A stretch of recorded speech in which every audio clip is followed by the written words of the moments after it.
Казахи добрый народ. Казахи добрый народ деп көп естиміз. Әртүрлі осы соңғы 70-80-90 жыл бізге қойылған эпитет сол, казахи добрый народ. Сөйтіп көтімізге көпшік қойып басымызға мініп алған. Қазағымызда бар, әлі күнге шейін жүрген. Біз сондай сорлы халықпыз ғой, біз момынбыз ғой, біз ақ көңілміз ғой деп.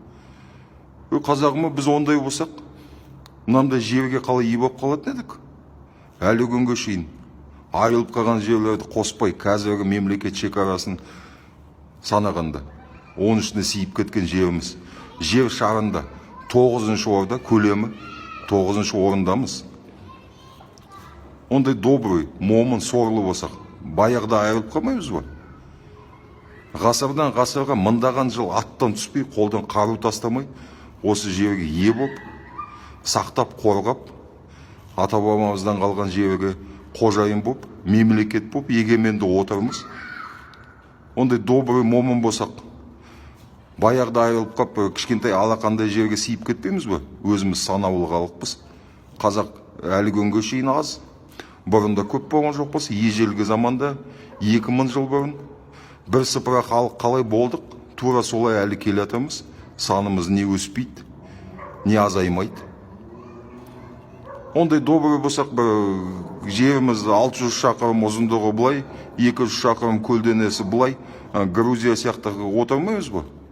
Кавказ халықтардың көбісі алақандай жерде сиып отыр ғой. Саны бізден аз емес, көп болмаса.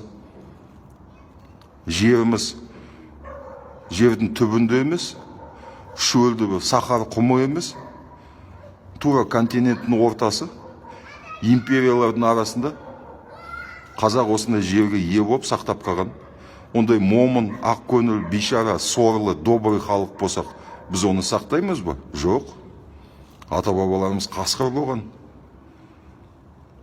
Біз соны ұмытпайық, қазағым.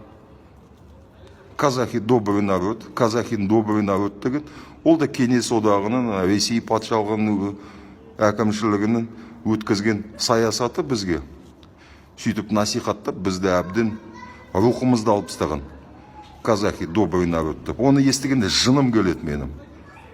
Казахи добрый народ, ол бір-бірімізге добрымыз. Қазақ қазаққа добрый, қазақ қазаққа ақ көңіл, қазақ қазақпен кездескенде момын болайық.